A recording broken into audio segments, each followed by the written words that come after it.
sejam bem-vindos ao Primeiro Jornal. Começamos pelo alerta das autoridades. Devido ao mau tempo, a depressão Martinho vai atingir o centro e o sul do país. Há previsão de chuva intensa que pode provocar inundações e fenómenos de vento extremo. Chega a Portugal acompanhada de muito vento, chuva e agitação marítima, com o nome de Depressão Martinho. E já provocou alguns estragos, como este barco que está encalhado na Praia da Rainha, em Cascais. Pertence a um cidadão belga que não está em Portugal. Na situação particular aqui de Cascais, nós recomendamos a recolha ao porto de abrigo. Não havendo um porto seguro, a maior parte das embarcações nestas condições recolhem para dentro da marina, mesmo as embarcações de pesca, através de um protocolo que existe. Este reforço à amarração que nós passamos antecipando o mau tempo, neste caso resultou numa embarcação que se soltou da amarração e encalhou na praia, um veleiro de pequena dimensão. A embarcação vai ser retirada para avaliação de danos e, com o aproximar do fim do dia, a situação vai agravar-se. O pior será entre esta noite e amanhã de quinta-feira. Nós, neste momento, estamos a preparar a emissão de um SMS à população para as áreas que serão mais afetadas. Estamos a falar desde a região de Leiria, a região da Grande Lisboa, incluindo a Península de Setúbal, o litoral alentejano, a zona do Baixo Alentejo e a zona do Algarve, que serão aquelas onde é expectável se sentir mais o efeito. Notamos que o vento está um pouco mais intenso. Ontem levámos para laranja os distritos de Leiria, Lisboa e Setúbal, que tinham apenas aviso amarelo. O vento realmente vai ser um dos parâmetros que vai ter mais impacto para o final do dia de hoje e para o início da madrugada do dia da manhã. E continuamos realmente com a chuva também de um modo geral a impactar no país e novamente os distritos do litoral. A intensidade do vento vai aumentar, com rajadas até aos 75 km por hora na generalidade do território, que podem chegar aos 120 km hora nas terras altas. A chuva será intensa em períodos curtos de tempo, o que pode causar um maior impacto nas áreas urbanas. Há o risco de inundações na Bacia do Tejo e o aumento dos caudais do Sado e do Guadiana. Chuva essa que veio para ficar mais uns dias. Vamos continuar a ter precipitação, pelo menos até ao fim de semana. Depois, na próxima semana, passamos a um regime mais geral, com passagem de alguns sistemas frontais já enfraquecidos e não esperamos ter já as depressões a passar para o sul. A Depressão Martinho também já se faz sentir na Madeira. São várias as ocorrências registadas, entre quedas de árvores, queda de estruturas e 2 derrocadas. Uma delas voa ao encerramento da Estrada Regional 103. A agitação marítima fez cancelar a escala de um navio cruzeiro que devia ter atracado esta quarta-feira no Porto do Funchal. Foram também canceladas as ligações marítima e aérea entre a Madeira e o Porto Santo. E na agricultura foi pedido aos produtores de banana que reportem os estragos nas plantações para ser acionado o seguro de colheita.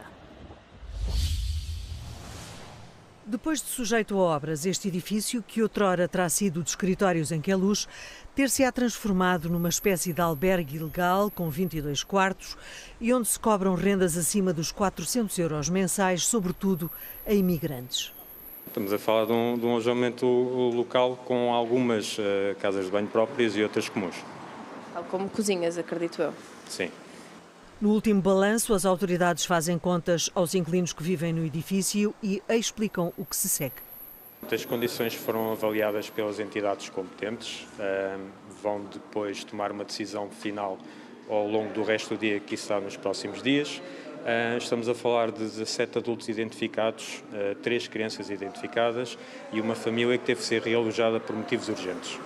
A receita aplicada neste negócio será semelhante à usada pelo proprietário do antigo externato de Massamá, que na terça-feira também foi alvo de uma intervenção da PSP. Pedem IRS, pedem fiador, pedem 3 recibos de salário, pedem 3 ordenados. Imagine, aqui pedem uma renda e uma calção, que já é um bocadinho acessível. Quando eu pedi ajuda no Junta de Freguesia, para crianças terem o direito de alguma coisa para apoiar, eles pedem contrato ou luz que água no meu nome. Eu ouvi aqui, eles alugam quarto com contrato, por isso que eu vi cá. Tem um contrato? Não, ainda não. Quanto é que paga? 500 euros.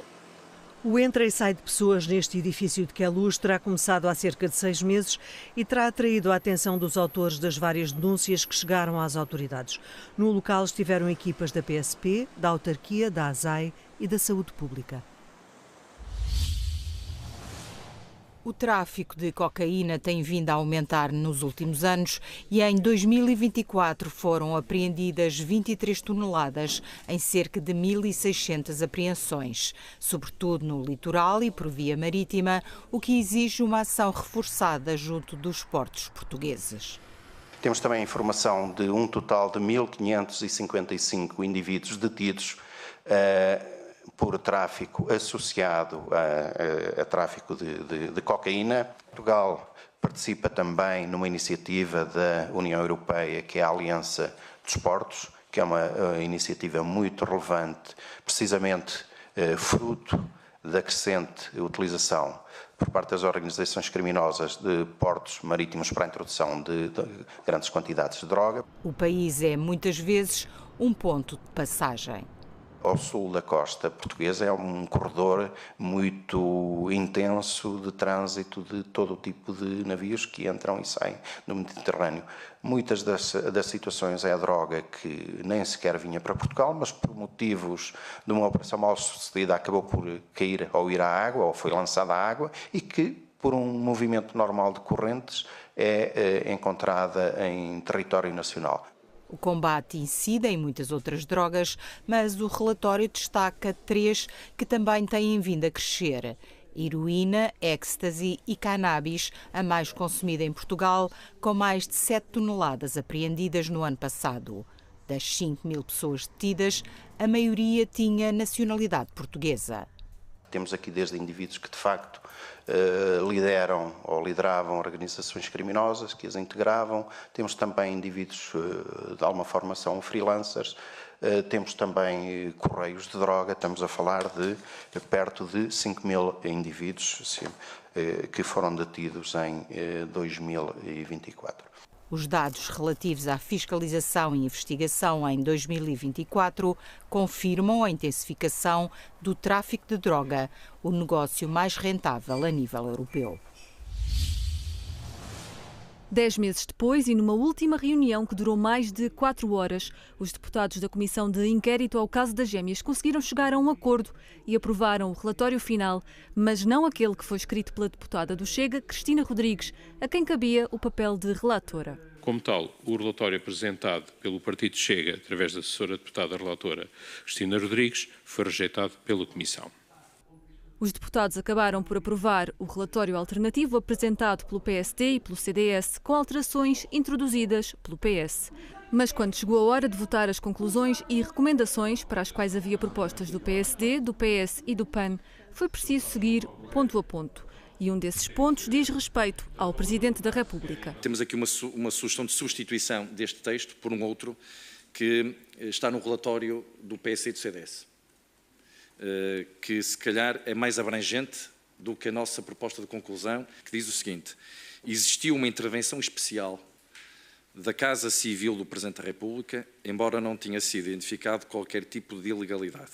Uma conclusão oposta à do relatório apresentado pelo Chega, que acusava Marcelo Rebelo de Sousa de um eventual abuso de poder. Apesar das dificuldades que tivemos muitas vezes na obtenção da prova, apesar da falta de cooperação de determinadas entidades, nomeadamente do próprio Presidente da República, acho que chegamos a conclusões que são, de facto, assinaláveis. E ainda que tenham sido aprovadas, nem todas as conclusões geraram entendimento entre os deputados. Houve interferência política no processo de agendamento da consulta no Santa Maria. Essa interferência partiu do secretário de Estado, ex-secretário de Estado António Lacerda Salles, a pedido do filho do Presidente da República, Nuno Rebelo de Sousa. A Comissão chegou à conclusão que houve uma ordem direta do Estado-Geral da Saúde.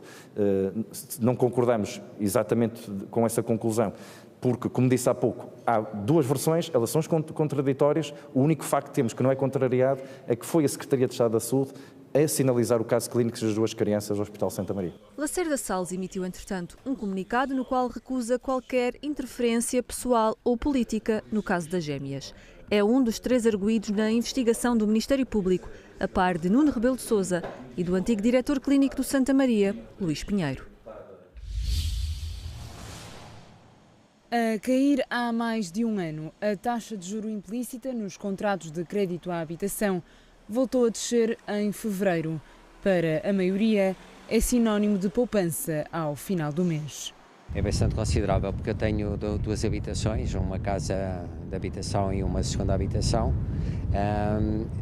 Com a subida das taxas de juros na altura foram cerca de 400 euros mais, dos quais uma parte já está revertida. É considerável no encargo mensal. É muito, claro, não é? É mais dinheiro em caixa para poder gastar noutras coisas. A taxa de juro implícita do crédito à habitação mantém-se abaixo dos 4%. Em janeiro, ultrapassava os 3,98%. Em fevereiro, desceu para os 3,83%. A prestação média fixou-se nos 400 euros, menos 1 euro do que em janeiro e menos 3 que em fevereiro do ano passado. Uma descida em sintonia com os cortes do Banco Central Europeu, com previsão da OCDE de pelo menos mais 2 descidas até julho, com fixação nos 2%. Ainda assim, o futuro é incerto. Parece haver aqui alguma estabilização tanto das Euribors e, consequentemente, obviamente, das prestações.